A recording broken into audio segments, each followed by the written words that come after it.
Shelter building. Survival guide. How to build safe and effective shelter in any environment. When faced with a survival situation, many people overlook one crucial element: shelter.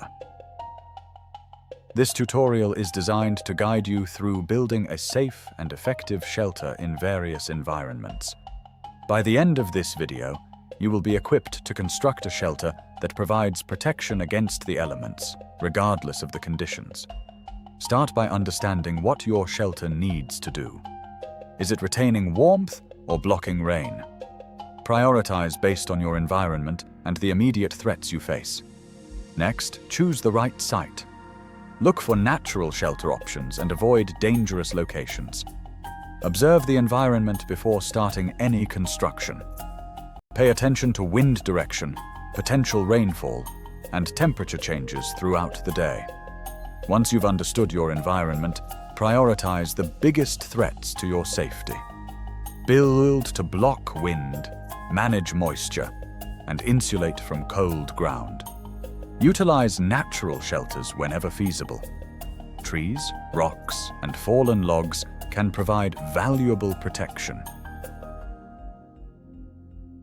Master the lean-to design for quick construction, but be aware of its limitations.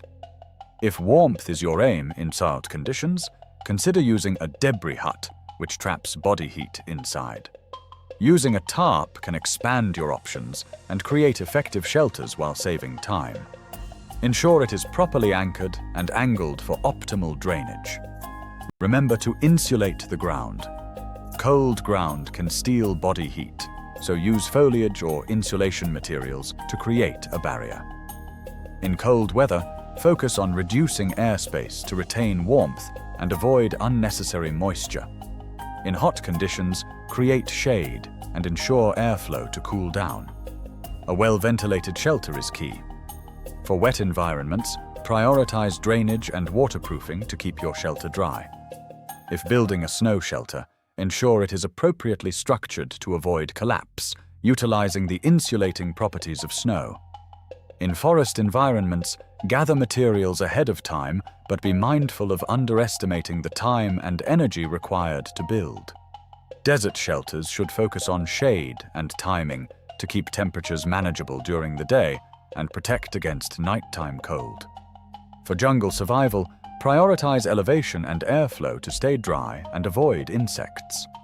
Urban survival may require evaluating existing structures for safety and improvisation using available materials. Strength and stability are crucial for any shelter. Ensure your structure can withstand severe conditions. Fire and shelter must be managed together.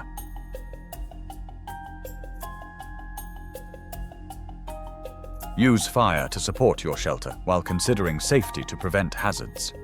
Finally, always build your shelter before desperation sets in. The earlier you establish protection, the better. Choose the shelter you can finish over an ideal one that remains incomplete when conditions worsen. Once your immediate needs are met, maintain and improve your shelter. A strong shelter starts with structure. The ridgepole is the main spine, supported by stable forked anchors. Angled rafters create the shape, while tight lashings keep the frame secure in wind and rain. The outer layer blocks weather using tarp, bark, leaves, or dense debris. But protection also starts from the ground. Add thick insulation with dry leaves, pine needles, grass, or evergreen boughs to reduce heat loss. Keep the entrance small, face it away from the wind, and build before dark. An ideal shelter is strong, dry, low, insulated, and simple enough to finish in time. Regular assessment can enhance comfort and effectiveness. A well-built shelter positively impacts your mental state during crises, providing a sense of safety and control. To wrap up, the core principles of shelter building are: to understand your environment, prioritize threats, start building early, and choose manageable designs. Get out there and apply these skills. Your safety may depend on it. When the world becomes uncertain, the prepared mind stays calm. One skill, one plan, one step at a time. Global Survival Base. Practical preparedness for real-life emergencies.